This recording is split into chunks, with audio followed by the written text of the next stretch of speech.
Ahora sí, veo caritas. Bueno, a ver.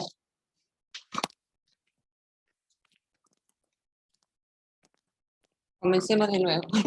Buenos días, un poco atrasado. Esto es como si hubiéramos salido a dar vueltas de manzana si fuera presencial. Estábamos dando vueltas alrededor de la facultad y no entrábamos. Bueno, esto es lo que tiene la virtualidad. Bueno, a ver, chicos. Insisto, ya con algunos me vi, pero hay unas caras nuevas, por suerte. ¿Preguntas, consultas o empezamos ya con el tema que nos tocaba hoy? ¿No? ¿Empezamos? Bueno. Les repetí, hoy vamos a empezar a ver el tema del derecho internacional. La idea es terminarlo, no sé si llegamos. Para eso tenemos que ver cómo el derecho, por qué se estudia el derecho internacional, ¿sí? No solo porque es un cuerpo normativo. Profesora, discúlpeme. ¿Qué pasa? Hasta que activo el micrófono, ¿cómo está? Buen día.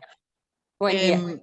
Porque sí, me quedó una pregunta de la clase anterior que no terminé de entender bien, que es respecto del artículo 36, lo que significa que no es inmediato cuando las personas, no me acuerdo exactamente ahora cómo dice. El derecho de resistencia. De defensa, que cuando dice que es mediato, eso no me quedó. El derecho. Que no es mediato, pero que es no mediato derecho, y que no es inmediato. No es derecho de defensa, es derecho de resistencia, primero. Para lo aclaro. Segundo, ¿qué significa que no es inmediato? Que no se va a poder aplicar o desarrollar en ese momento, ¿sí? Suponte, si estamos en un caso de personas que tuvieron que irse del país, tuvieron que elegir la opción de irse porque si no quedaban detenidas, o porque son desapoderadas de sus bienes, o porque son perseguidas políticamente, o porque son encarceladas, se les inician causas judiciales. Estas personas, si en ese momento, como no estamos en un estado de derecho legítimo, normal, habitual, ¿sí? El normal es el movimiento de las instituciones, en ese caso va a quedar como una especie de stand-by, va a quedar como en ese mundo, se va a tener que, no va a poder oponer resistencia de ninguna naturaleza, pero no resistencia física, sino que jurídica. ¿Por qué? Porque no estamos en ese estado de derecho vigente, ¿sí? O sea, vamos a decir, bueno, pero concretamente durante ese gobierno de facto, ¿sí? Ese gobierno de hecho, con esos usurpadores, ¿la persona va a ser perseguida? Sí, la respuesta es sí. ¿Qué significa que es mediato? Que cuando se vuelva al normal desenvolvimiento de las instituciones, ¿sí? Otra vez el sistema democrático, hay que ver qué circunstancias estaban, pero recordemos que estamos fuera de un Estado democrático y un Estado institucional de derecho. Cuando se retorne el normal desenvolvimiento de ese Estado de Derecho, pues entonces esta persona, todos los actos que esta persona tuvo que soportar o fue perseguido, van a ser analizados a la luz de la Constitución. Eso significa que es de aplicación mediata. Está bien, durante este gobierno de facto o de hecho, la persona concretamente no tiene medios legítimos para oponer. ¿Por qué? Porque no estamos en un Estado de Derecho. ¿Sí? Lo que no significa que la Constitución no conserva su imperio. ¿Y qué significa que va a conservar su imperio? Que luego, cuando se retome el normal desenvolvimiento de las instituciones, todo esto lo vamos a analizar a la luz de la Constitución, no a la luz de esas normas ilegítimas dictadas por esos usurpadores. ¿Soy clara? Por eso es mediato. Perfecto. Está latente el derecho de resistencia. No es resistencia física, ¿eh? No es que la Constitución propicia tomar las armas, no. Por eso está latente, ¿sí? Ahora, el tránsito de todo ese gobierno de facto y usurpador, bueno, eso se tiene que pasar. O sea, no hay otra solución, más que, bueno, en ese momento hay que ver cómo es la dinámica del momento. Pero en principio, se pasa por toda esa etapa y cuando se retoma el Estado de Derecho, ahí sí se puede recurrir a la aplicación de la Constitución. ¿Sí? Sí, gracias, profesora. No, por favor. ¿Alguna otra consulta, chicos? ¿Que haya quedado pendiente de la clase pasada? ¿No? Bien. Insisto, a los que veo sus bellos rostros, yo les pongo presente, a los demás no, porque es como una pantalla. Yo no sé qué están haciendo detrás de la de la casa. No es que me interese qué es lo que hagan, pero bueno, si estuviéramos presenciales, tienen que estar sentados en un banco, ¿sí? Mostrando su cara y llevando el cuerpo. No pueden dejar el cuerpo en la casa. Bien, empecemos con el derecho internacional. En primer lugar, para los que siguen el programa, van a ver que habla de la relación entre el derecho interno y el derecho internacional, ¿sí? Esto es lo importante de esta unidad. ¿Para qué? Para ver cómo se va a aplicar ese derecho internacional en unos casos internos, que en definitiva los que aplican el derecho, ¿quiénes son? En cada caso en concreto. ¿Quiénes son los que aplican el derecho? Los jueces. Los jueces, cuando tienen que interpretar y tienen que resolver, ¿bien? Entonces, ¿y por qué dirán ustedes tenemos que estudiar el derecho internacional? Bueno, porque son normas, ¿sí?, que tienen una validez dentro de nuestro sistema jurídico y porque además, después de 1994, este derecho internacional tiene una posición privilegiada, ¿bien? Porque en muchos casos ocupa o tiene la misma validez que la Constitución Nacional. Entonces, yo les decía antes de que se cortara el Zoom y todo eso, que vamos a ver cómo se llega a la conformación o cómo se constituye un tratado internacional. ¿Bien? ¿Para qué? ¿Por qué tenemos que estudiar cómo se forma un tratado internacional? Que lo vemos aquí, como en todos los libros, que está dividido en etapas. Porque es importante que nosotros sepamos estas etapas porque hay distintas teorías que explican cuándo el derecho internacional se puede aplicar. Si voy muy rápido o es muy específico, me frenan, ¿sí?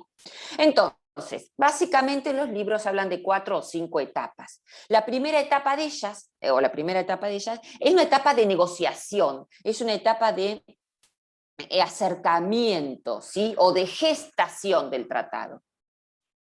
En esa primera etapa, que está básicamente y principalmente a cargo del Poder Ejecutivo, es quien manifiesta e inicia las relaciones internacionales, ¿sí?, el acercamiento con algún otro Estado o con algunos estados o con alguna organización gubernamental o con la Iglesia, ¿sí?, con la comunidad internacional, da el puntapié inicial, manifiesta la voluntad para firmar un tratado internacional. ¿Y por qué lo tiene a su cargo fundamentalmente el Poder Ejecutivo? Porque el presidente es quien ejerce la jefatura de Estado.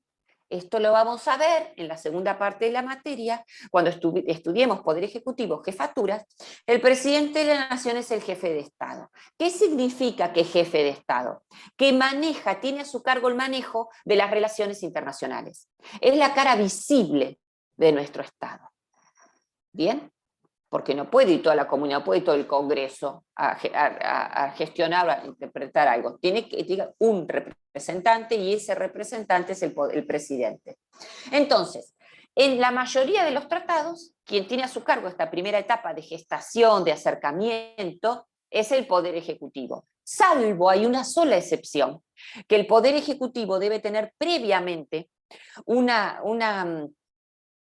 aprobación y el conocimiento y la intención del Poder Legislativo, que es en el caso de acuerdo de límites internacionales. Cuando se va a realizar un tratado sobre límites internacionales de nuestro país, pues previamente tiene que tener la autorización y la opinión del Congreso, porque es una atribución propia del Congreso el establecer y el acordar los límites con las naciones fronterizas.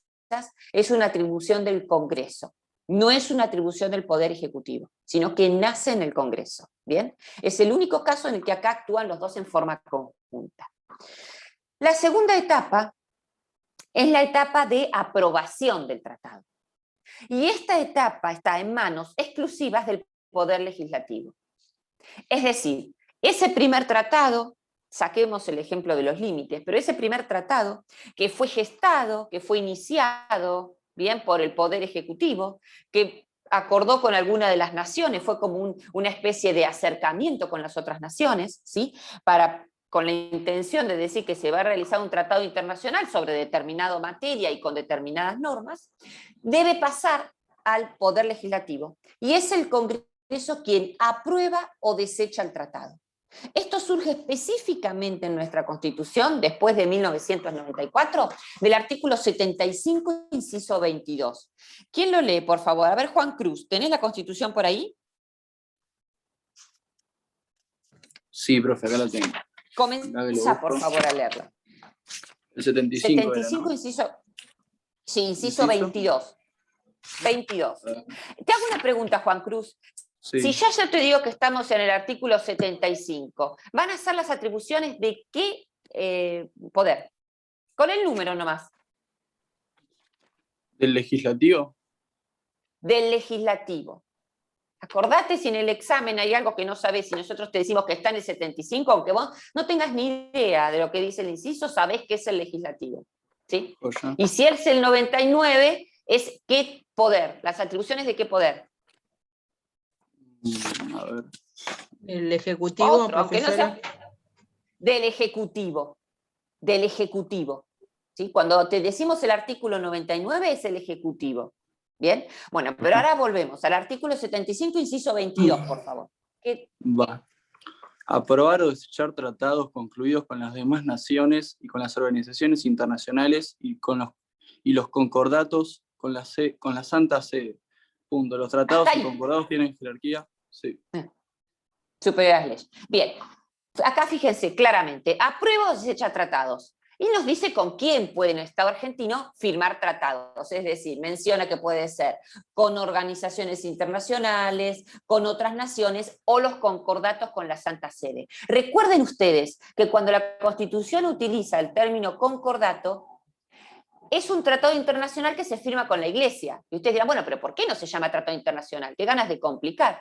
Bueno, porque se entiende que como es un Estado especial, que no tiene un territorio delimitado, que los fieles están en todas las naciones y que las materias que hacen a creencias y a la fe son especiales, se le da un nombre, sí, un acuerdo especial. Pero en sí la forma de realizar el tratado es la misma, sea un concordato o un tratado internacional. ¿Me van siguiendo hasta acá? ¿Sí? Ahora bien, los tratados internacionales, el poder legislativo para aprobar un tratado internacional, para aprobarlo, ¿sí? Esto es importante porque vamos a retomar este concepto después, necesita una mayoría simple. Ojo con esto, para aprobar el tratado requiere una mayoría simple. Ustedes todavía no vieron mayorías, lo van a ver con el doctor García Arena para la segunda parte del parcial, pero acá es importante que tengan en cuenta esto. ¿Qué es la mayoría simple? Más de la mitad de los miembros, más de la mitad de los diputados, que ya deben conocer la cantidad de diputados, porque creo que el doctor se enojó porque no lo sabían, y más de la mitad de los senadores, bien, porque no conocían el número. Bien, entonces, primera etapa gestación, segunda etapa de aprobación del Congreso. Pueden pasar dos hipótesis. La primera es que el Congreso aprueba el tratado, entonces vamos a pasar a la tercera etapa, o puede ser que el tratado lo deseche. Si lo desecha, pueden ocurrir dos cosas. Le dice al Ejecutivo, mira, no estamos de acuerdo con este tratado, puede ser que no esté de acuerdo con el momento en que se firma, con la materia en que se firma, lo que fuere. Pues por lo tanto tendrá que el Ejecutivo decir, depende si es un rechazo, más de la mitad de los totales. Bien, Iván. En principio sería, si lo desecha totalmente, depende por qué lo desecha. Si dice, no, este año nosotros no queremos que se le dé tratado a esta materia, bien, no queremos, supóngase que fuera un tratado de medio ambiente, no, nosotros esto no queremos modificarlo, no queremos tocarlo, no es el momento político, depende el motivo del rechazo, si le queda espacio al Ejecutivo como para poder renegociar o no. Bien, pero en principio un tratado desechado no puede seguir avanzando. Si el Congreso lo aprueba al tratado, con esa mayoría simple, pues entonces pasa a la tercera etapa, que está a cargo del Poder Ejecutivo. Vuelve al Poder Ejecutivo, que es la etapa de ratificación. Etapa de ratificación del tratado. Y aquí ustedes vayan con su Constitución al artículo 99, inciso 11, que a ver, yo se los menciono, no porque ustedes tienen que saber todos los artículos, pero para que sepan que surge, que está en la Constitución.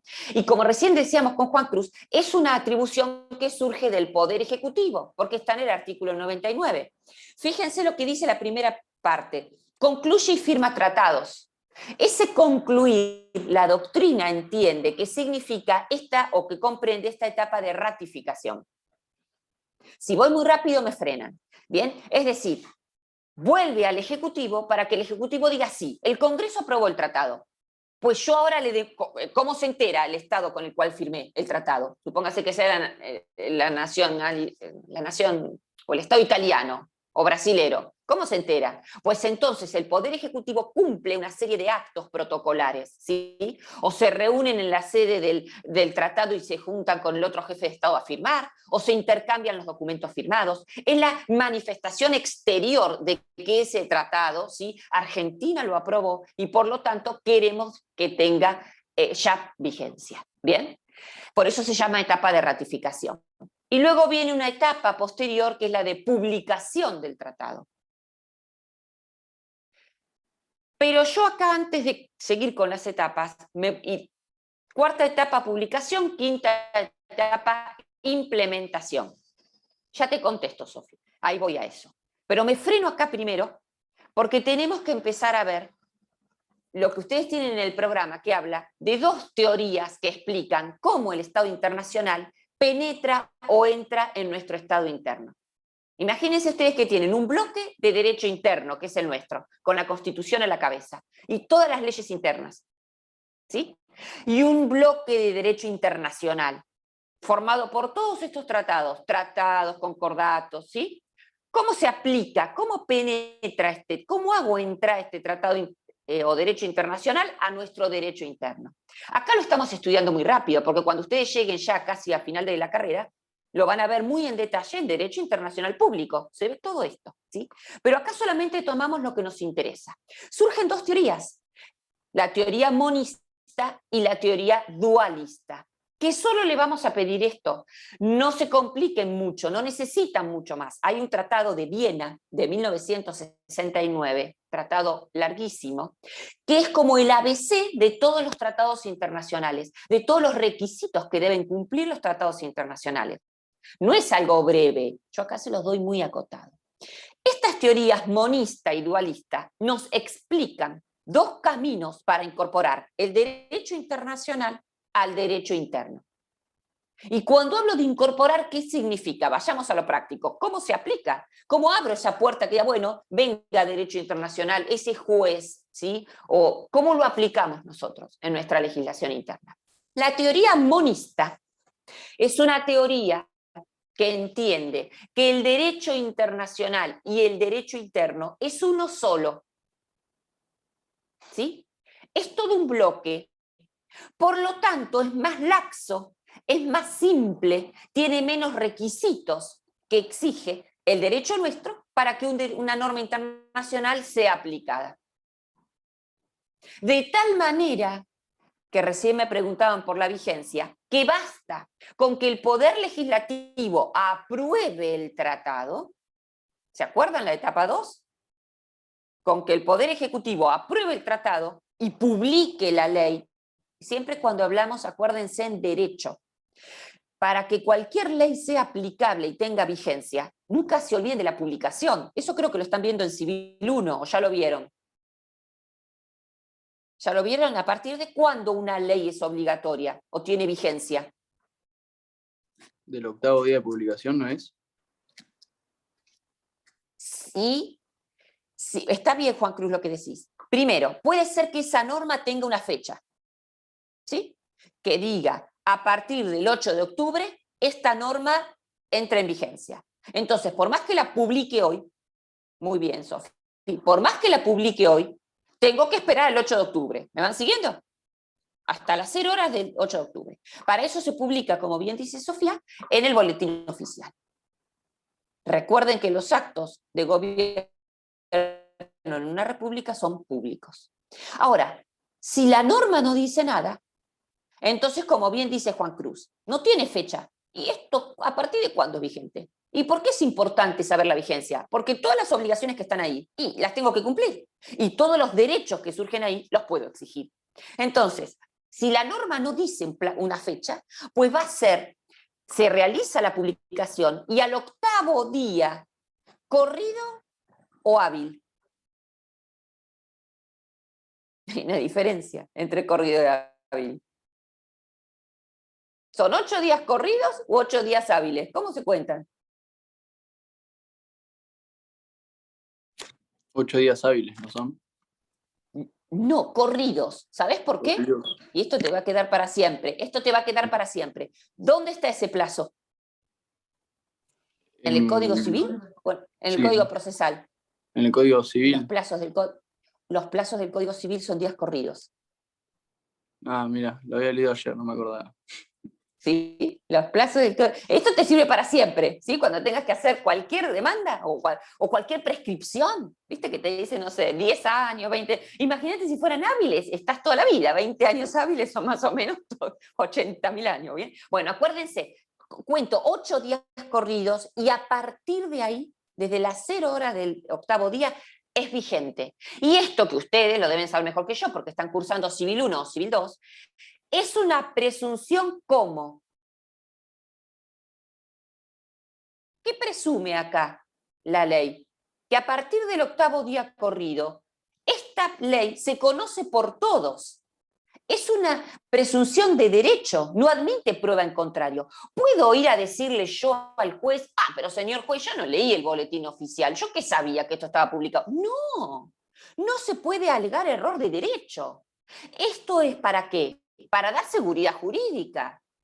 Y porque si no, miren qué fácil. Y yo no sabía que no podía estar, no sé, en la pandemia del año pasado, no sabía que no podía salir a la calle. Entonces, ¿qué me vienen a decir? Y no leí el decreto de Alberto, no tenía ni idea. No, el error de... No sabía que matar a mi marido un delito. Por lo tanto, yo le pegué 25.000 puñaladas y murió. Miren que... Bueno, pero ¿por qué voy a ir presa si yo no sabía que es delito? No, el error de derecho no se puede alegar. Esto está dado para que haya seguridad jurídica y para que todos podamos convivir. ¿Esto queda claro? Bien, entonces a partir del octavo día corrido, muy bien Juan Cruz, comienza a ser obligatorio y empieza a tener vigencia, es la palabra correcta.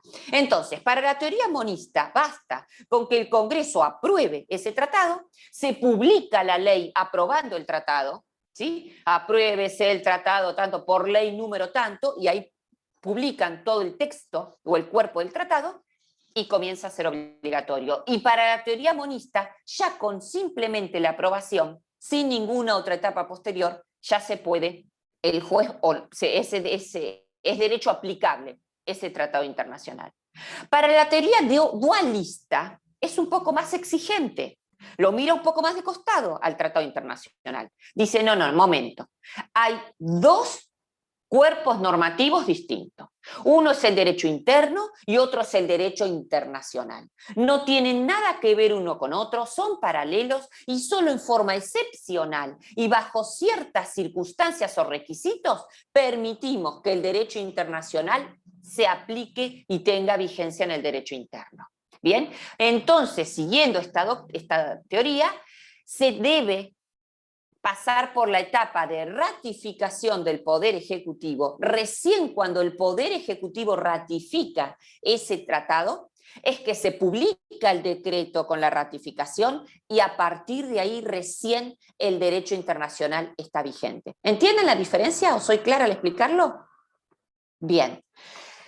Básicamente, tradicionalmente se entendía que nuestro Estado era un Estado dualista, sobre todo antes de 1994. Teníamos el derecho interno por un lado y el derecho internacional. De hecho, los jueces aplicaban muy poco los tratados internacionales.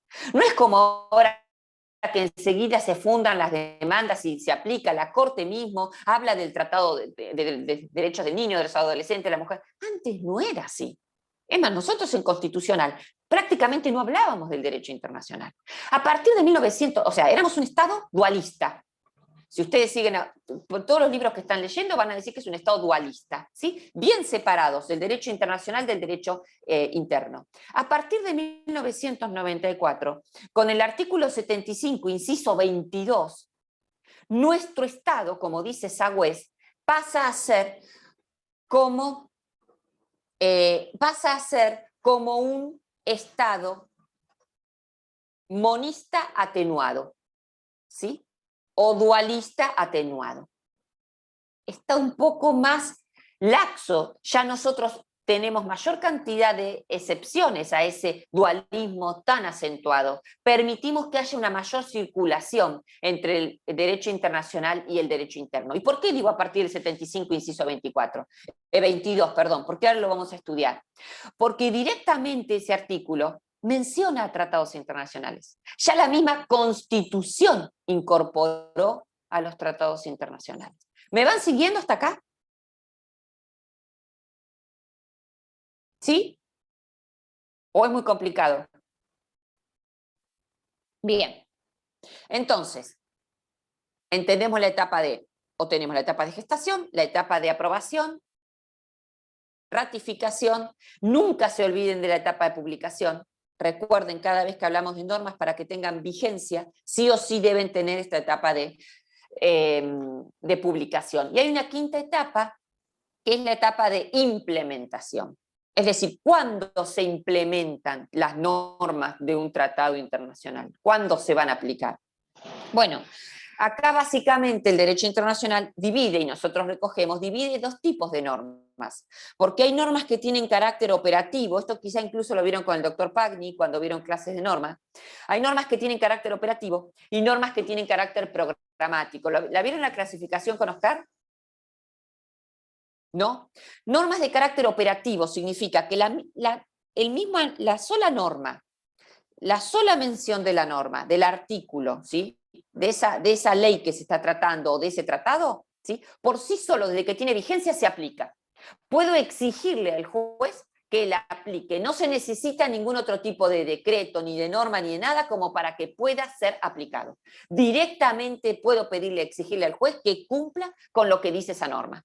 Básicamente el derecho internacional le reconoce esta fuerza a qué tipo de leyes, o de normas, o de tratados, a los que hablan sobre derechos humanos. ¿Sí? En general, son de tanta importancia, todos los artículos de nuestra Constitución, el 14, el 18, el 17, el 19, tienen tal fuerza, son tan importantes, que por el simple hecho de existir, el juez no me puede decir, no, necesitamos que el Poder Legislativo, el Poder Ejecutivo, implemente medidas acerca de cómo esto se va a legislar. No. Directamente puedo exigir el cumplimiento de esos derechos, ¿sí? En cambio, es programática cuando la norma por sí sola no se puede aplicar. Necesito como de una muleta o de otras normas dictadas por el Ejecutivo o por el Congreso que hagan que esa norma se aplique. En nuestra Constitución básicamente se pone como ejemplo de esto el artículo 14 bis, la última parte. Cuando, por ejemplo, habla del acceso a una vivienda digna, cuando habla de todos los derechos de la seguridad social, o cuando habla de la participación de las ganancias de los empleados en las ganancias de los empleadores. Yo no le puedo pedir, señor juez, mire, yo quiero participar en la ganancia de los empleadores. Bueno, mi juez va a decir, pero necesito que esto lo regule, lo arbitre el Poder Ejecutivo o el Poder Legislativo, a través de leyes pertinentes, ¿sí? Básicamente en el derecho internacional encontramos dos tipos de normas. Las normas que son operativas, que se aplican sin importar muchas veces si tiene la asistencia de la legislación interna del Estado, es lo que en derecho internacional se llama derecho de gentes, ¿sí? Comprenden toda la rama de los derechos humanos. Y luego las normas programáticas, que son las que tienen menos fuerza y ya depende de la legislación de cada Estado. Cuando hablamos de derechos humanos, estamos hablando de esa fuerza propia que tienen. Por lo tanto, son normas operativas. ¿Me van siguiendo hasta acá? ¿Sí? Bien, avancemos. Entonces, ¿para qué todo esto? ¿Por qué nos interesaba a nosotros llegar a todo esto? Porque tenemos que ver ahora, y lo pide específicamente el programa, la relación que existe entre nuestra Constitución y los tratados internacionales. Bien, ¿cómo se ubican estos tratados internacionales en nuestra legislación interna? ¿Ustedes comenzaron a ver Supremacía con Diego? ¿Con el doctor García Arena? No, bien. Bueno, si nosotros nos encontráramos con anterioridad a 1994, ¿sí? Antes de 1994, nosotros encontrábamos que esto era muy taxativo. Teníamos como norma más importante de todo el Estado la Constitución Nacional, sola la Constitución Nacional, y por debajo, en principio teníamos las leyes internas y los tratados internacionales. Ese era el orden jerárquico. Constitución Nacional, leyes del Congreso, leyes internas y los tratados internacionales. A partir ya del año 1993, y ustedes van a decir, no, se está confundiendo, si la reforma fue en el 94. No, ya lo vamos a ver. A partir de 1993, por fallos de la Corte, ya lo vamos a estudiar, esto se empieza a modificar. De tal manera que, ¿cómo se va modificando? Seguimos teniendo la Constitución sola, luego los tratados internacionales y posteriormente las leyes. Para llegar a 1994, ya sí con el artículo 75, inciso 22, ¿qué tenemos? Constitución Nacional más algunos tratados internacionales, son los más importantes, por debajo los tratados internacionales y por debajo las leyes del Congreso. ¿Se comprendió algo? Nosotros vamos a ir viendo estas tres etapas. ¿Me van siguiendo o quieren hacer alguna consulta? Repite, profe, el orden, me repite el orden, entonces, Constitución, algunos tratados, por debajo. Esto es esto es después de 1994, sí. Tenemos en la cúspide, como más importante, la sí. Constitución Nacional a la par de algunos tratados, todo junto. Eso se llama sí. bloque de constitucionalidad. Bloque. Sí. La Constitución más algunos tratados. Ahora vamos a ver qué tratados. Por debajo del bloque sí. tengo tratados internacionales. Todo. Ahí se cortó un poquito, no sé si me puede repetir esa parte. Bloque de constitucionalidad, ¿sí? Por debajo sí. los tratados internacionales y por debajo las leyes del Congreso. Bien. ¿Sí? Sí. ¿Se comprende? Bien, sí, perfecto. Gracias. Vamos a empezar por esto último. Lo anterior, los primeros lo vamos a dejar para más adelante, ¿sí? Que son las leyes con los tratados. Vamos a comenzar por esto último. A ver, el artículo 75, inciso 22, que si ustedes lo ven visualmente es un artículo largo, dicen, madre mía, yo tengo que saber todo esto, es bastante complejo. Entendamos lo siguiente. En 1994, el convencional constituyente, que son los que redactaron la Constitución, querían o quisieron, ¿sí?, cumplir con esta premisa. Ayornar, modernizar un poco nuestra Constitución, ¿sí? Porque ya estábamos en un estado de integración, que lo habrán estudiado con el doctor Pagni, ¿bien? Por lo tanto, necesitábamos, sobre todo en materia de derechos humanos, ¿bien?, ponernos a activar, integrar y agregar alguna serie de tratados que tenían derechos humanos, garantías y demás. ¿Esto era necesario tan solo la reforma por la integración de estos tratados internacionales? No, en realidad mucho no, pero bueno, no es que la reforma se hizo para esto, ¿no? La reforma tuvo otra serie de razones políticas. Pero bueno, acá desembarcaron este artículo 75, inciso 22. ¿Qué hace ese inciso 22? Es nombrar a 11 tratados internacionales, 10 tratados y un protocolo, específicamente, que esos 11 tratados internacionales, la Constitución le está otorgando la misma validez y la misma jerarquía que a la Constitución Nacional. Es decir, esa pirámide que yo les mencionaba recién, que teníamos la Constitución sola y por debajo los tratados internacionales, el artículo 75 toma alguno de estos tratados internacionales y los sube de peldaño. Dice, ustedes 11 van a estar a la par de la Constitución. Por eso ahora cuando hablamos de ley suprema de nuestra nación, no podemos decir que es la Constitución sola, sino que es la Constitución Nacional más estos 11 tratados que tienen jerarquía. Todos ellos constituyen lo que se llama bloque de constitucionalidad, que es un concepto tomado del derecho francés. ¿Hasta acá me van siguiendo? De tal manera que estos 11 tratados tienen el mismo valor que la Constitución Nacional. Exactamente el mismo valor. ¿Se comprende? Ahora bien, ¿quién lee, por favor? ¿Quién comienza leyendo este artículo 75, inciso 22? Ya en la segunda parte. Iván, ¿querés leerlo? Cuando habla de la enumeración de los tratados. ¿Me escucha ahí? Sí. Bien.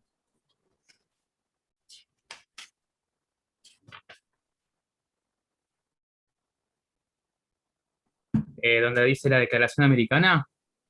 Exacto. Bien. La Declaración Americana de los Derechos y Deberes del Hombre, la Declaración Universal de Derechos Humanos, la Convención Americana sobre Derechos Humanos, el Pacto Internacional de Derechos Económicos, Sociales y Culturales, el Pacto Internacional de Derechos Civiles y Políticos y su protocolo facultativo, la Convención sobre la Prevención y la Sanción del Delito del Genocidio, la Convención Internacional sobre la Eliminación de todas las formas de discriminación racial, la Convención sobre la Eliminación de todas las formas de discriminación contra la mujer, la Convención contra la Tortura y otros tratos o penas crueles, inhumanos o degradantes, la Convención sobre los Derechos del Niño. En las condiciones de su vigencia, tienen jerarquía constitucional, no derogan artículo alguno de la primera parte de esta Constitución y deben entenderse complementarios de los derechos y garantías por ella reconocidos. Solo podrán ser denunciados, en su caso por el Poder Ejecutivo Nacional, previa aprobación de las 2/3 partes de la totalidad de los miembros de cada Cámara. Los demás tratados y convenciones sobre derechos humanos, luego de ser aprobados por el Congreso, requerirán del voto de las 2/3 partes de la totalidad de los miembros de cada Cámara para gozar de la jerarquía constitucional. Gracias. Ahora vamos a ver todo esto que acaba de leer Iván. Te dicen, madre mía, con esto ya esta mujer me estropeó el día. No, esperen. En primer lugar, preguntas para ustedes. Dicen, yo me tengo que saber los nombres de todos esos tratados. No, esperen. Nadie les pide los tratados y tampoco, no me frustren, pero ustedes dicen, ¿tengo que leerlos todos? No, no los tienen que leer. Esto ustedes lo van a estudiar con el doctor Jiménez o Vicente, no sé con quién, vayan a cursar Derechos Humanos. Bien. En principio, lo que debemos saber acá es lo siguiente. ¿Por qué se lo hice leer a Iván? Porque seguramente va a ser la única vez que más de uno de ustedes los lea, porque yo los conozco, no vuelven a leer más eso, ¿bien? Pero entonces ahí saben que están todas esas convenciones. Básicamente esos tratados y esas convenciones, como ahí recién leía Iván muy bien, habla de los derechos del niño, los derechos de los malos tratos a las personas torturadas, de los refugiados, de la mujer, siempre apuntando a comunidades, ¿sí?, que se creen son más vulnerables, ¿bien? Y recuerden que cuando hablamos de los derechos en general, hablamos de los derechos políticos, que son los primeros que tienen nacimiento en el Estado, ¿sí?, aunque acá están tan vapuleados, el hecho de elegir a los representantes, si no tenemos unas buenas instituciones, olvídense, no tenemos buenos derechos, es así, ¿bien? Si no, pregunten en Venezuela, no se puede ni garantizar el derecho a la vida, ¿bien? Entonces, los derechos políticos, los derechos que hacen a la identidad, el nombre, la identidad sexual, la vida, el honor, ¿sí? Luego pasamos a los derechos de la propiedad, pasamos por los derechos de la igualdad, pasamos por los derechos del trabajo, bien, toda la gama de derechos. Los derechos de poder ejercer una industria, de trabajar, ¿sí?, de tener mi propia empresa, todo eso se consideran derechos humanos, ¿sí? La libertad sexual, libertad de religión, de creencias, de conciencia. De eso nos habla a nosotros todos estos tratados. En primer lugar, estos 11 tratados que acaba de leer Iván,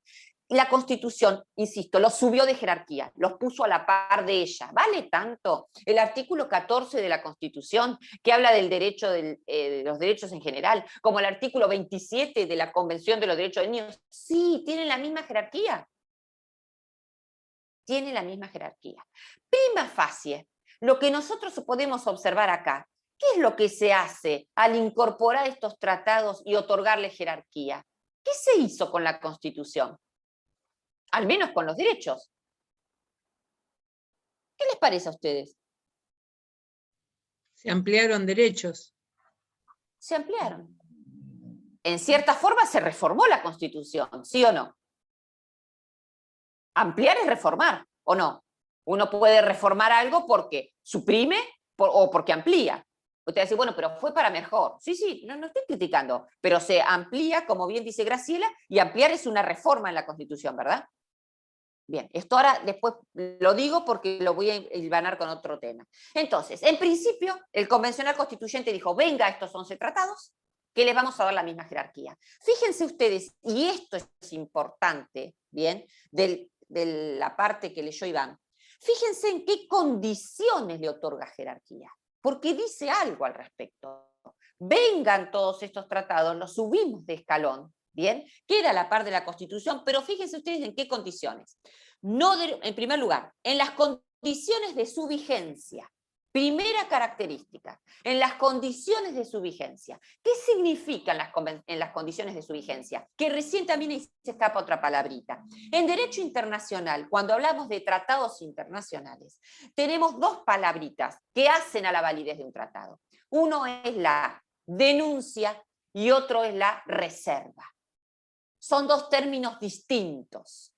Denuncia de un tratado internacional y reserva de un tratado internacional. Esto hace a la vigencia de un tratado, ¿sí? ¿Cuándo estamos hablando de una reserva de un tratado internacional? Cuando al momento de firmar el Estado argentino, esto es para todos los estados, es un término internacional, pero pongamos el ejemplo del Estado argentino. Cuando el Estado argentino está en esa etapa de gestación del tratado, o de aprobación, o de ratificación, ¿sí? Depende en qué etapa lo quiera manifestar, el Estado argentino dice, momento, de todas estas cláusulas, yo, esta cláusula o estas cláusulas, anuncio que no la voy a cumplir. Y te dicen, pero ¿cómo puede decir eso? Entonces, ¿para qué firma el tratado? Bueno, porque quizá en su legislación interna, ese Estado tiene leyes que no hacen que es imposible que pueda aplicar esa norma que está contenida en el tratado internacional. ¿Sí? Yo siempre les pongo como paralelo un ejemplo que no tiene que ver con el derecho internacional. Supónganse que ustedes van a alquilar un inmueble, un departamento, se quieren ir a vivir solo y van a alquilar un inmueble, ¿sí? Y el contrato, ustedes tienen una mascotita, y el contrato de locación dice que ustedes no pueden alquilar con animales. ¿Qué es una reserva de una cláusula? Avisarle al señor de la inmobiliaria, decir, no meter el perro por la ventana y poner una barbija, una mordaza para que no ladre. No, eso sería algo ilegal. Lo que sería correcto es avisarle al señor de la inmobiliaria, al dueño, y decirle que, momento, esta cláusula yo no la cumplo, porque yo tengo mi mascota. Por lo tanto, o se renegocia, o ya sabes que yo tengo mi mascota. Por lo tanto, yo no la firmo. Hago la aclaración. ¿Para qué hago esa aclaración? Para no tener después consecuencias. Para que no me rescindan el contrato, o para que no me pongan multa, lo que ustedes quieran, la consecuencia que quieran. Eso es una reserva. Antes de firmar el contrato, aclaro que no lo voy a cumplir. Ustedes me van a preguntar, bueno, pero ¿cuántas cláusulas se pueden reservar? Y depende de la materia, puede ser que sea tan solo un artículo o algunas cláusulas. De esa manera, el Estado argentino, al establecer una reserva, abre un paraguas de protección, de tal manera que si después no cumple con esas cláusulas, no puede ser demandado en forma internacional por el cumplimiento de ellas. ¿Soy clara? ¿Sí? Eso es la reserva. Y luego tenemos la denuncia de un tratado internacional. La denuncia es nuevamente ya estamos con un tratado en vigencia. El tratado se firmó, el tratado se está aplicando, estamos todos contentos, bien, pero hay un cambio en mi legislación interna. Hay un cambio dentro del derecho mío que hace que yo alguna cláusula de ese tratado ya no la pueda seguir cumpliendo. Por lo tanto, tengo que avisar. Pero ya no es una reserva, porque ya está firmado y ya está en vigencia. Es una denuncia. Entonces, la denuncia de un tratado es una manifestación del Estado que no va a seguir dándole cumplimiento a alguna o algunas cláusulas. Volvemos al ejemplo casero. Imagínense que ustedes firmen contentos, sí, la verdad mejor que no admitan en este edificio perros ni nada, porque yo los odio. Al otro año viene la mamá, la novia, quien sea, les regala una mascota. Usted se enamorado de la mascota. Y dicen, ¿ahora qué hago? Si el contrato decía que yo no puedo tener una mascota, un perro, entonces ¿qué hago? Buenamente, o le pongo la mordaza, se lo meto por la ventana y le hago que haga silencio, o voy y denuncio la cláusula a la inmobiliaria. Le digo, mire señor, o al dueño, yo esta cláusula vamos a renegociarla porque me regalaron la mascotita, somos inseparables y por lo tanto yo quiero avisarle para que no se me aplique esa cláusula. Entonces, otro ejemplo sería, supongamos que nosotros no tenemos la pena de muerte. Hoy día, como sanción, no la tenemos en el Código Penal, ¿verdad? Bien, supongamos que, no sé, mañana hay una modificación, la sociedad pide la pena de muerte para cualquier, no sé, un tipo de delito. En su momento esto se planteó en el gobierno de Menem, ¿sí? Hubo una gran discusión, nosotros ya habíamos firmado el Pacto de San José de Costa Rica, pese a que no tenía jerarquía, pero el Pacto de San José de Costa Rica establece que los estados que no tienen la pena de muerte, a la fecha de la firma, ya no la van a incorporar. Bien, en su legislación interna. Es un compromiso. Cuando en el gobierno de Menem se plantea, a partir de un montón de secuestros extorsivos que había, se planteó el modificar el Código Penal y establecer la pena de muerte para aquellos secuestros, para aquellas personas que secuestraban y mataban a la víctima. Bien, hubo una gran discusión, porque en ese caso, si fuera hoy día que el Pacto de San José de Costa Rica tiene jerarquía constitucional, nosotros queremos incorporar la pena de muerte, tenemos que denunciar la cláusula pertinente. Porque si no, si decimos no, la aplicamos igual, no pasa nada, sí, pero ese condenado a muerte va a seguir litigando, puede que llegue a la Corte, puede que llegue a la Corte Interamericana de Derechos Humanos y ahí tendríamos sanciones. ¿Se comprende la diferencia entre reserva y entre denuncia? ¿Sí?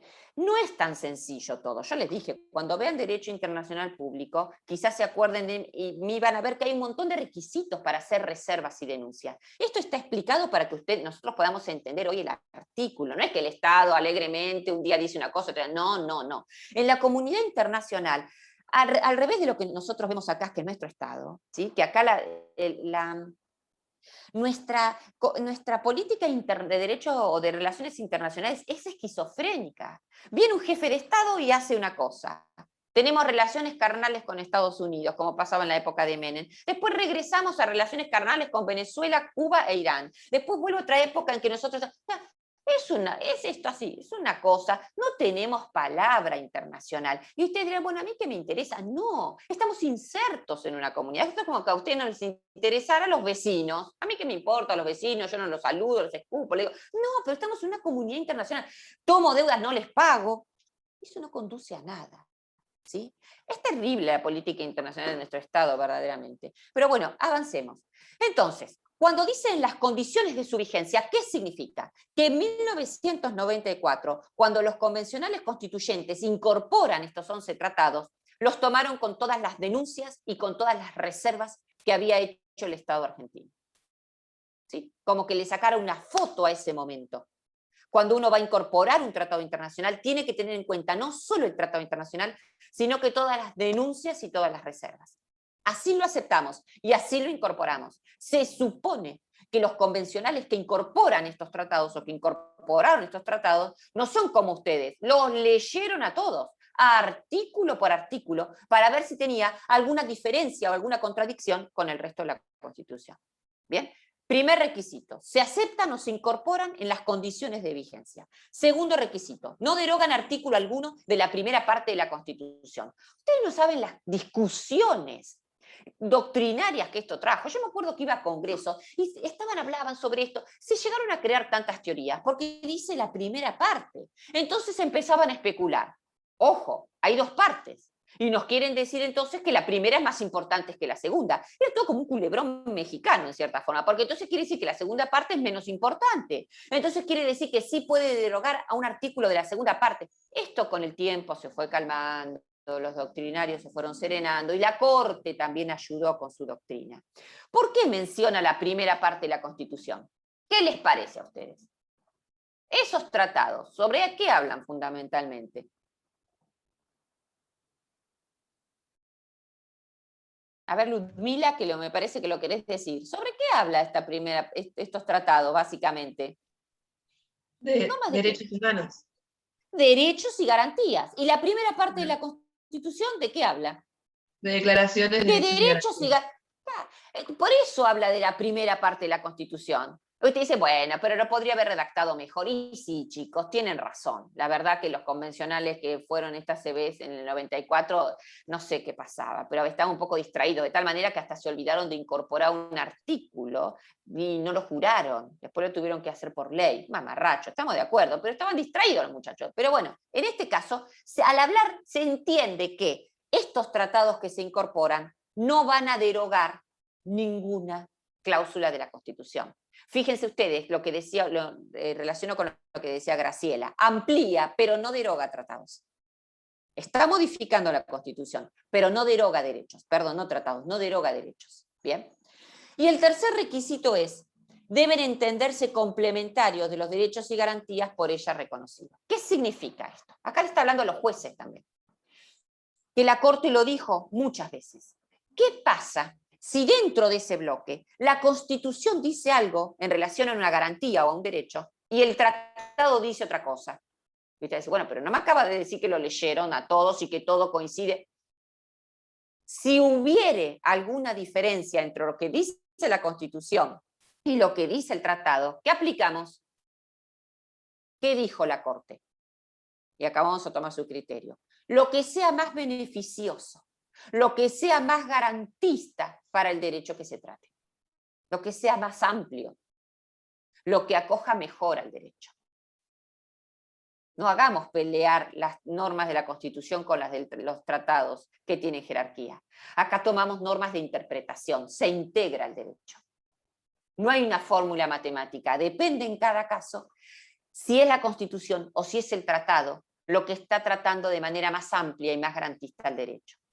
¿Soy clara? Estas 3 pautas se tienen que tomar en cuenta, se tuvieron en cuenta cuando se les dio jerarquía constitucional a estos 11 tratados. ¿Hasta acá se comprendió qué tratados tienen jerarquía constitucional y en qué condiciones se incorporaron? ¿Seguro? Bien. Entonces vamos a profundizar un poquito más. Y acá se las complico. La pregunta del millón y de exámenes. ¿Solamente esos 11 tratados tienen jerarquía constitucional? Y ustedes toman la Constitución y los cuentan y leen y cuentan y cuentan. Dicen, sí, che, ahí hay 11, ahí no hay más. O si no, el que tenga 12 que va a quejarse a la editorial porque la Constitución está mal. Sí, estamos de acuerdo, ahí están los 11. Pero la pregunta es, ¿podrían incorporarse otros tratados que no están mencionados ahí? Mañana puede aparecer un tratado 12, un tratado 13, que decimos, mira, se engrosó el bloque de constitucionalidad. La respuesta es sí. Sí. Más sí, allá lo de dice estos el último párrafo, lo dice. Exacto, ahora vamos a desentrañar eso. Y ahí vamos, Sofía, es muy interesante tu pregunta, ahí vamos por eso. Entonces, la respuesta es sí, ¿entienden a dónde estamos apuntando? Además de estos 11 que ya están en el bloque, ¿existe la posibilidad que en el futuro se incorporen más tratados? La respuesta es sí. Vamos a ver ese mecanismo ahora. ¿Están todos enfocados donde estamos? ¿Sí? Vayamos ahí entonces. ¿En qué condiciones se le puede otorgar jerarquía a otro tratado que no es uno de estos 11? En primer lugar, el tratado debe ser sobre derechos humanos. Si no es sobre derechos humanos, no va a tener jerarquía nunca. Al menos por lo que dice el 75, inciso 22. ¿Podría ser un tratado de límites? No. ¿Podría ser un tratado de integración del artículo 75, inciso 24? No. ¿Podría ser un tratado de paz? No. ¿Podría ser el tratado del Mercosur? No.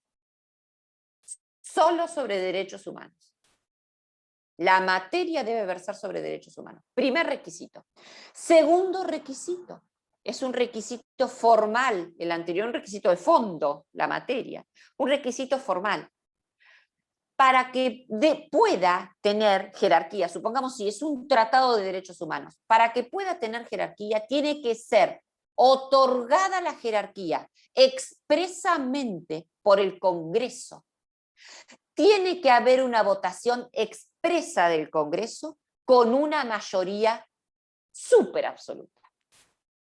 Yo los desafío a ustedes a que el que encuentre otro artículo con la misma mayoría aprobó constitucional sin rendir el 14. Es la única vez. Ahí van a revisar todos la Constitución. Miren qué bueno eso como para que la lean. Si no, no la leen toda.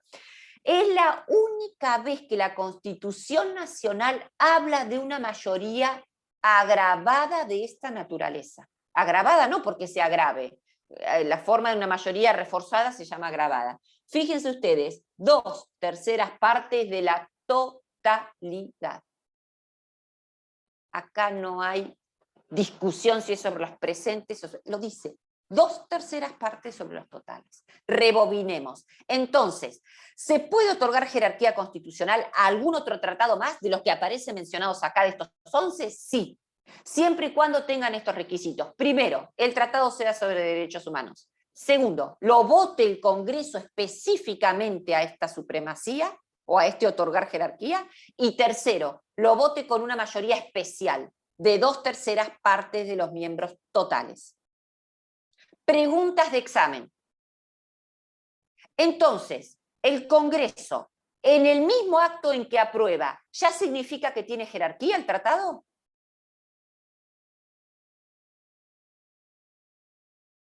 Nicolás Díaz, ¿ya significa que tiene jerarquía? Creo que no. No, crees muy bien, porque por eso yo los hice detener en la aprobación. En la aprobación, ¿sí? Empezando, para que cualquier tratado tenga vigencia, tiene que tener aprobación, ¿sí o no? ¿Se acuerdan las etapas del tratado? Si no, no estamos hablando, es algo que no existe. ¿Bien? Para que viva el tratado, sí o sí, primero tiene que tener aprobación. ¿Y se aprobaba con qué mayoría? ¿Se acuerdan que les mencionaba que García Arena se enojó porque no sabían el número de diputados? ¿Con qué mayoría? Lo dije al comienzo de la clase. Más de la mitad de los miembros. Con la mayoría simple, exactamente. Ni siquiera tenés que mencionar cuál es. Tenés que decir simplemente, valga la redundancia, mayoría simple. Después, si queremos, les preguntamos, pero eso no es mayoría simple. Con eso se aprueba. Ahora, la pregunta es, ¿con esa aprobación significa que ya tiene jerarquía? No. Necesito una segunda votación del Congreso. Para que tenga jerarquía tiene que tener las 2/3 partes de los totales. ¿Esto queda claro? Ustedes pueden decir, ¿lo puede hacer el mismo día? No sé. Van, votan primero la aprobación, dan una vuelta de manzana, se van, se toman un café, vuelven y votan la jerarquía. Pero tiene que ser con 2 mayorías y 2 votaciones distintas. ¿Quedan claro que aprobación y otorgar jerarquía no es lo mismo? ¿Sí? ¿Seguro? Soy muy enfática en decirlo porque lo pregunto en el examen, no lo saben y está mal. No se los puedo dar como sinónimos. Pero no es porque yo sea mala onda, porque lo dice la Constitución. Y porque además tenemos que entender algo que es muy importante, que Sofía lo dijo por allí en el chat, y lo decíamos hoy con Graciela. Cuando se está incorporando a la par de la Constitución tratados internacionales, ¿qué estamos haciendo con la Constitución? ¿La estamos reformando, sí o no? ¿Se entiende lo que estoy diciendo? Cuando incorporamos un tratado que estaba por abajo de la Constitución, la estamos poniendo a la par, la estamos reformando. Ustedes me dirán, bueno, pero es para mejor, no haga tanto escándalo, todo lo que ustedes quieran, pero ¿la estamos reformando, sí o no? Sí. Y ustedes reforma vieron con el doctor García Arena. Ah, me dicen que no, y digo yo, entonces, ¿qué están haciendo desde el principio de año? ¿Vieron reforma? O se enojó siempre y se fue siempre del chat. No, es que tuvimos una sola clase completa, después tuvimos media clase y después ya no tuvimos. Después se enojó siempre, sí. Bueno, vamos a enviarlo a meditar al doctor. Entonces, para reformar la Constitución Nacional, ustedes habrán visto el artículo 30, ¿verdad? Si no lo vieron, díganme, porque yo necesito saber si me están entendiendo. Facundo Córdoba, ¿te acordás del artículo 30? ¿Sí? ¿Se acuerdan que el Congreso declaraba la necesidad de la reforma? Y que una convención constituyente, ¿recuerdan eso? Si no, vayan al artículo 30. No les estoy tomando examen, quiero ver si se acuerdan, si saben de lo que estoy hablando. Es decir, el caso de las 2/3 partes que no está explicado, si son 2/3 partes. Exacto, totales, no dice nada. Entonces, ustedes dicen, pero esta mujer, ¿qué me está diciendo a mí? Si para reformar la Constitución tengo que hacer el procedimiento artículo 30, ahora me dice que incorporo un tratado y la estoy reformando. ¿Pero qué es todo esto?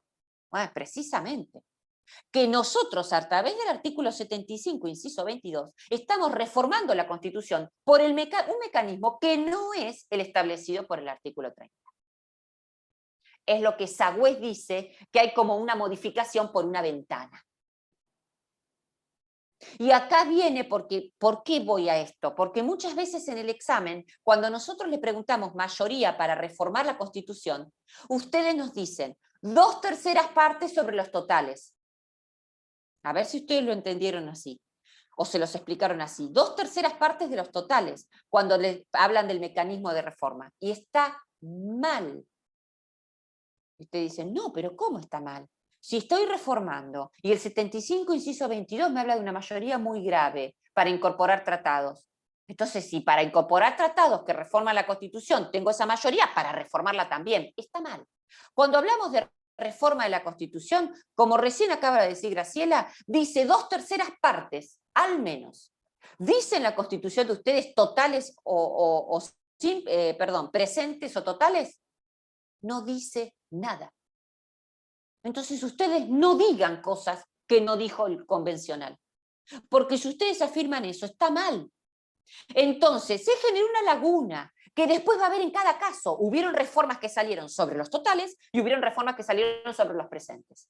Y las dos están vigentes y tienen valor. Ahora, lo que sí podemos decir para reformar el argumento de los que dicen que son 2/3 partes sobre los totales, que el 75, inciso 22, para incorporar tratados, utiliza esa mayoría agravada. Pero es un argumento. ¿Esto soy clara? ¿Sí? ¿Milagro se comprende? ¿Se comprende lo que estoy diciendo? Esto es muy importante, chicos, porque si ustedes rinden el examen con el doctor Paglio, conmigo, y dicen 2/3 partes de los totales para reformar la Constitución, nos los vamos a quedar mirando con el suma así en babia, porque no están bien. Acuérdense que el artículo 30, en caso de dudas, esto es otra ayuda a memoria, no dice nada, no define nada.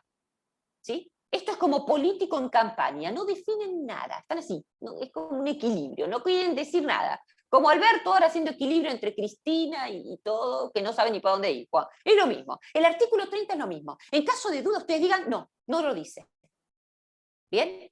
Ahora, para incorporar un tratado internacional sí establece una mayoría especial y agravada. ¿Se entendió el mecanismo para incorporar nuevos tratados con jerarquía? A hoy día, al día de hoy, se incorporaron 3 tratados más. Desde 1994 a hoy, se incorporaron 3 tratados más. Y ustedes van a tener, por ejemplo, en el año 1997, que habla sobre la imprescriptibilidad de las causas de lesa humanidad. En el año 2003 y en el año 2008. Que habla también, hablan todos sobre causas de lesa humanidad, sobre el trámite de estas causas y la convención de personas con capacidades distintas o con discapacidades, en realidad habla la convención. Esas son las que tenemos hoy. Mañana el Congreso puede otorgarle jerarquía a otros tratados que tengan, le puede otorgar. Ahora bien, ¿entienden la diferencia entre que un tratado esté aprobado y que un tratado tenga jerarquía? Miren que esto es pregunta de exámenes. ¿Se comprende? Si lo puede repetir brevemente, me ayudaría un poquito más. Que un tratado esté aprobado, así le preguntamos en el examen, que un tratado esté aprobado, ¿implica que tenga jerarquía? ¿Cuál es la respuesta, Agustina? No. Tratado aprobado significa que está dentro de nuestro sistema jurídico.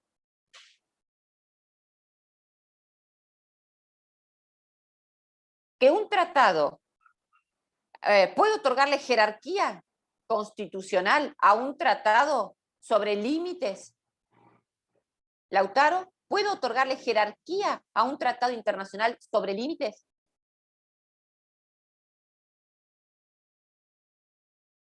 Mirá, no sé si vos escribiste los requisitos o no. No sé si estoy tomando examen. Así son las preguntas. ¿Puedo otorgarle jerarquía a un tratado sobre límites? ¿Sobre límites a qué se refiere? Sobre fijación de límites con Chile, sobre los hielos continentales en el sur. No, porque solamente se incluyen los tratados sobre derechos humanos. Exactamente. Lo primero que voy a mirar es la materia. Ahora, un tratado sobre los derechos de los indígenas, ¿sí? ¿Puede tener con la simple aprobación jerarquía constitucional? Sí, ¿Milagros? porque es sobre derechos humanos. Pero Graciela, ¿vos te llamás Milagros? No. Vamos, a Graciela le vamos a poner un barbijo y se lo vamos a sacar. Me estropeaste el ejemplo. Vamos por... A ver, Milagros, no sé si escuchaste lo que decía, pero a ver, la idea era, un tratado, dije, sobre aborígenes, que es sobre derechos humanos, ¿sí? ¿Puede tener jerarquía con la simple aprobación? No. ¿Qué va a necesitar, Milagros, para que tenga jerarquía ese tratado?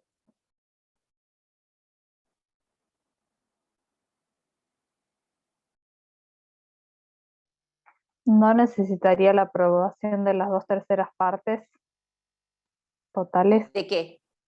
¿De quién? ¿De qué órgano? Está bien lo que me decís, pero ¿de qué órgano? del Congreso. Del Congreso. Necesita la aprobación, perdón, necesita la ratificación, que otorgarle jerarquía no es aprobación, es otorgarle, votar por la jerarquía, ¿bien? De las 2/3. Entonces, cuando nosotros les demos los ejemplos, ustedes piensen, porque siempre hay una trampa, ¿sí?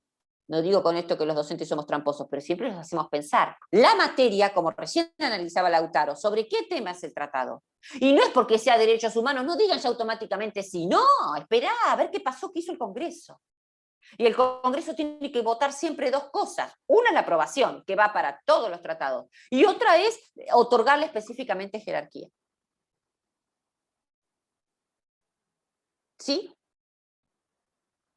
¿Alguna duda en relación a esto?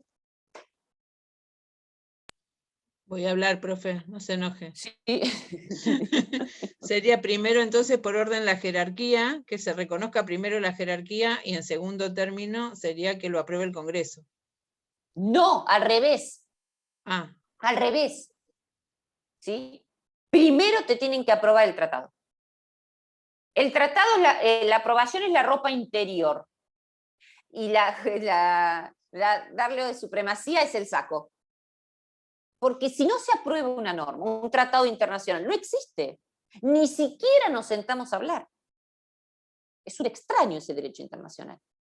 ¿Sí? Primero tiene que estar cuanto menos aprobado, aunque vos sigas una teoría monista, pero al menos, ¿te acordás? Que al menos tenías que pasar por el Congreso. ¿Sí? Primero lo aprueba. Ahora, ustedes dicen, ¿cuánto tiempo pasa entre la aprobación y otorgarle jerarquía? Depende. En el Pacto de San José de Costa Rica pasaron años. En muchos tratados pasan años. No es inmediato siempre. Porque una cosa es que esté dentro de nuestro derecho, pero otra cosa es que cuando el juez, ¿esto cómo se lee? Cuando el juez va a aplicar el tratado, y a ver, tiene al tratado y a la Constitución a la par, lo condiciona más al juez.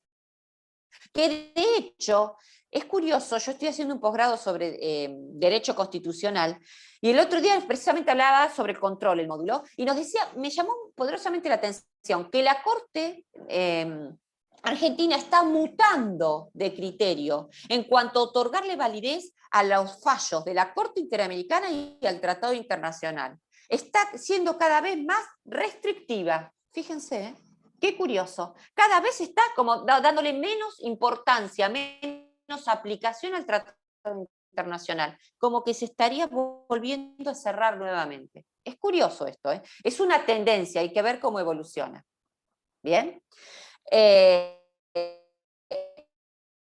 Pero el tema es la implicancia, que tenga jerarquía significa que lo condiciona mucho más al juez. Chicos, ¿dudas? Profe, ¿Consultas? Sí. una consulta. Entonces, ¿los únicos tratados que pueden tener rango constitucional son los tratados de derechos humanos? Sí. Joya. Sobre Listo. esa materia. Solo sobre la materia de derechos humanos. Pero insisto, Juan Cruz, que sea sobre derechos humanos no implica que ya tenga jerarquía constitucional. ¿Entendés la diferencia? Sí, profe. ¿Sí? Sofía, no. No sé a qué le llamás que se validó el tratado. Si validez la llamás como sinónimo de vigencia, el tratado tiene vigencia ¿a partir de cuándo? ¿A partir de cuándo? Ahora sí podés hablar, Graciela, si querés. ¿A partir de cuándo tiene vigencia el tratado? A partir de su sanción y promulgación. Muy bien, Sofía, de la publicación. De la publicación. Esto, sí. pero esto, chicos, es en cualquier... A ver, el otro día, cuando estábamos todos, que Alberto va a restringir, no restringe, que Alberto restringe, no restringe. Podrían estar todos los periodistas hablando de lo que fuere. ¿Qué es lo que nosotros como abogados, a mí los clientes que me consultaban, qué les decía yo? Espera que salga el decreto, a ver qué dice y a partir de cuándo. Porque lo demás, insisto, es como el culebrón mexicano de las 4 de la tarde. Estamos especulando. Nosotros los abogados, ya es como cuando uno va al médico. El médico no está enfrente uno especulando, será los riñones, será esto, será aquello. No, vaya a hacerse una radiografía, vaya a hacerse una... O no, será quebradura, ¿qué será? Acá es lo mismo, los abogados tenemos que manejar de otra manera. ¿Cuándo hablamos de derecho nosotros? Cuando se publicó y lo publicaron. Y ahí va a entrar si tiene fecha, como hablábamos hoy con Juan Cruz, o en su defecto cuento los 8 días corridos. ¿Bien? Entonces, para que un tratado tenga validez o tenga vigencia, tiene que estar aprobado. Nunca un tratado va a tener jerarquía si primero no lo aprobaron. Y si no existe. ¿Esto se comprende o es muy específico y trae confusión? Si no, lo explico de otra manera. Aprobación, ¿sí? Y publicación es sinónimo de vigencia, sino de qué estamos hablando, de algo en el aire, de un bebé, de un proyecto de tratado. Ah, bueno, pero eso no existe, no se puede aplicar. ¿Sí? Un tratado nunca va a tener jerarquía si primero no lo aprobaron. ¿Sí? ¿Alguna otra consulta? Esto es importante, no hay inconveniente, por favor, que tengan dudas. Pregunten, porque este tema es muy importante. Profe, con respecto al DNU que se publicó horas antes de que entre en vigencia, ¿eso es admisible? Porque en el ¿Cómo que boletín se publicó? oficial se ¿Cómo salió que en el se boletín publicó? oficial a la última hora de la noche, en el boletín oficial, y empezó a entrar en vigencia a las 00. Lo que establecía que iba a el ser... último DNU. Claro, cuando entraba en vigencia. La clase que viene tenemos un tema muy lindo para ver. Lindo para mí. Pero que habla precisamente de eso. Habla del poder de policía y de las limitaciones excepcionales y temporales a los derechos, que nosotros estamos viendo, por ejemplo, ahora en el caso de la Ciudad de Buenos Aires con el Ejecutivo Nacional, y la verdad que uno a veces se sorprende, ¿no? Porque es como que son ejemplos de malos ejemplos o ejemplos de inconstitucionalidades vivas. Nosotros estamos viendo por televisión inconstitucionalidades permanentes, tanto de un lado como del otro.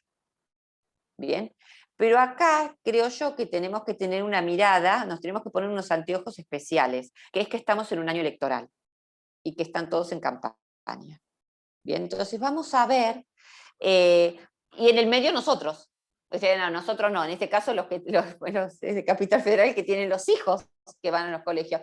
Pero la verdad que uno no sabe si tomarse la risa porque la verdad que es un melodrama todo lo que esta situación. Pero la clase que viene vamos a ver, terminamos con la unidad o pasamos a ver la unidad 6, lo que nos queda. A ver, la unidad 6. ¿Qué es lo que se ve de la unidad 6? Específicamente yo se les voy a decir la clase que viene. No es toda la unidad. No la vamos a ver toda y con amplitud. Vamos a ver algunos temas. Porque esta unidad corresponde al plan nuevo. En realidad es una unidad de derechos humanos. ¿Sí? Antes esto no estaba en nuestra materia, pero bienvenida sea y vamos a ver los temas que se relacionen específicamente con derecho constitucional. ¿Sí? Entonces empezamos a ver esa norma y comenzamos a ver la unidad 7 de derechos políticos. ¿Sí? Y si tienen dudas, vayan, no sé si ya estarán estudiando o qué, no quiero ni saber, para no crearme preconceptos, entonces empezamos a ver ya los temas o vamos definiendo después alguna clase de consulta y de repaso. ¿Alguna otra duda? ¿Algo más para comentar? ¿No? Bueno, entonces nos vemos la clase que viene, chicos. Espero que se despierte temprano el Vedela si nos da acceso y nos tiene media hora de REN. Bueno, que tengan buena semana. Cualquier cosa nos... y recuerden el trabajo, que ahí vi que alguno me lo mandó por mail. Recuerden el trabajo que tiene antes del 14 de mayo. Gracias, chicos, que tengan buen día. Hasta luego.